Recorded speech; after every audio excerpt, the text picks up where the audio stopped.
Assalamualaikum warahmatullahi wabarakatuh. Sebelumnya, perkenalkan, nama saya Anissa Nelatisnya dengan nomor NIM 20200100027. Di sini saya akan mencoba mempresentasikan hasil pembelajaran saya mengenai makul, strategi dan metodologi pembelajaran. Baik, langsung saja kita mulai dari definisi terlebih dahulu. Definisi strategi yaitu suatu kegiatan yang ditempuh untuk mencapai suatu tujuan tertentu. Jadi strategi pembelajaran yaitu suatu perencanaan mengenai kegiatan yang akan ditempuh untuk mencapai suatu tujuan pembelajaran. Kemudian untuk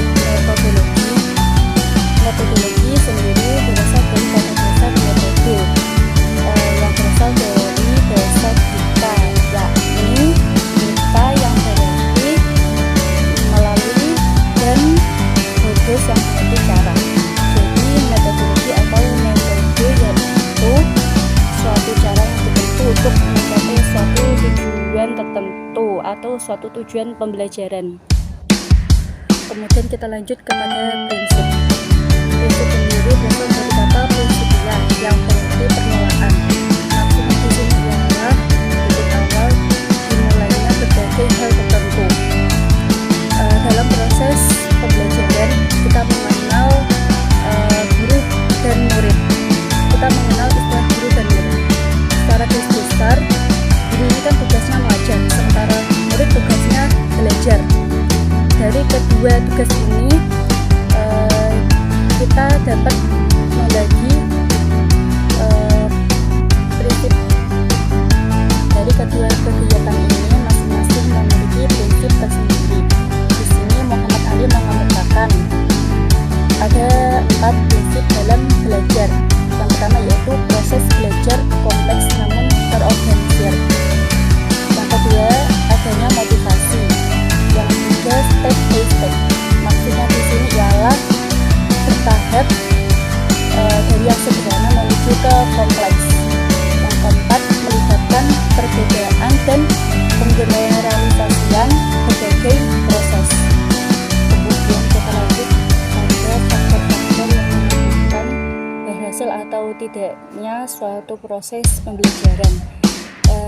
Sebenarnya ada banyak faktor, tapi di sini yang akan saya bahas itu ada 4 faktor yang secara garis besar mempengaruhi.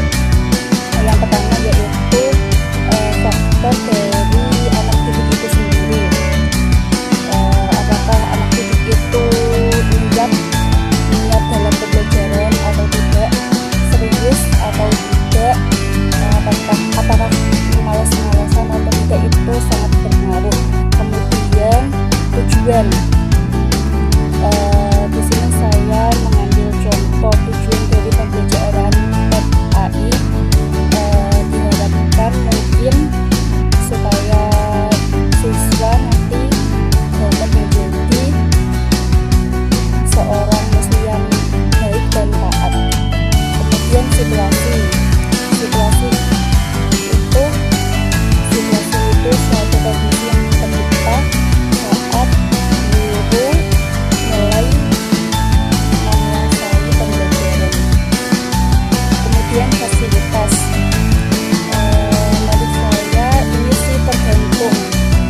Fasilitas bisa menentukan tidak berhasil atau tidaknya suatu proses pembelajaran. Misal jika kita mau belajar komputer ya harus ada komputernya. Kalau nggak ada komputernya kan agak bingung ya. Misal kita belajar menjahit, kalau nggak ada mesin jahitnya kan juga bingung. Ya kurang lebih seperti itu. Kemudian kita membahas tentang metode pembelajaran. Sebenarnya sih ada banyak sekali metode pembelajaran. Namun di sini yang akan saya bahas itu ada 3 macam metode. Yang pertama itu metode ceramah, yaitu guru menerangkan kepada siswa. kemudian metode tanya jawab.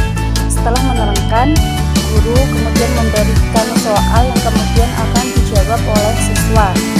Kemudian ketiga metode yaitu metode diskusi.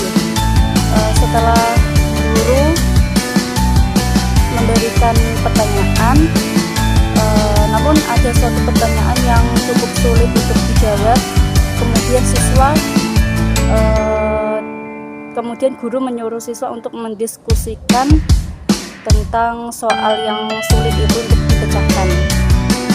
Kemudian kita akan membahas tentang kurikulum K13, yaitu kurikulum yang tengah kita gunakan saat ini, yang telah berlaku saat ini. Kurikulum K13 ini menggantikan kurikulum 2006 atau yang bisa kita sebut KTSP. Kurikulum K13 ini hadir untuk meningkatkan atau mengevaluasi atau memperbaiki kualitas pendidikan sebelumnya. Seperti yang kita ketahui, saat ini kita memasuki era 4.0 atau era industri. Era 4.0 ini merupakan era transformasi digital, di mana semua kegiatan itu menggunakan internet, menggunakan mesin yang ada konsekuensinya. Di antara konsekuensinya yang pertama yaitu maksudnya hal yang negatif. Ketika kita berseluncur pada internet, ketika kita berseluncur di internet, internet itu kan luas ya, tanpa batas. Di sana kita banyak menemukan hal yang berbau pornografi misalnya, atau budaya kebarat-baratan yang sangat bertolak belakang dengan budaya timur yang masuk ke Indonesia, yang kemudian banyak dianut generasi muda saat ini. Kemudian yang kedua yaitu kesalahpahaman antara guru dan murid. Kita tahu bahwa kita sekarang memasuki era digital, di mana semuanya menggunakan alat-alat serba digital. Pembelajaran pun menggunakan handphone, menggunakan alat digital, menggunakan internet, menggunakan WA, menggunakan Edmodo atau dan lain-lain. Di aplikasi tersebut itu kan guru dan murid itu kan tidak bertemu secara langsung. Jadi kesalahpahaman antara guru dan murid itu bisa meningkat lebih besar daripada pembelajaran yang tatap muka secara langsung. Kemudian yang ketiga yaitu menumbuhkan rasa malas. Seperti yang kita tahu, internet itu kan sangat luas.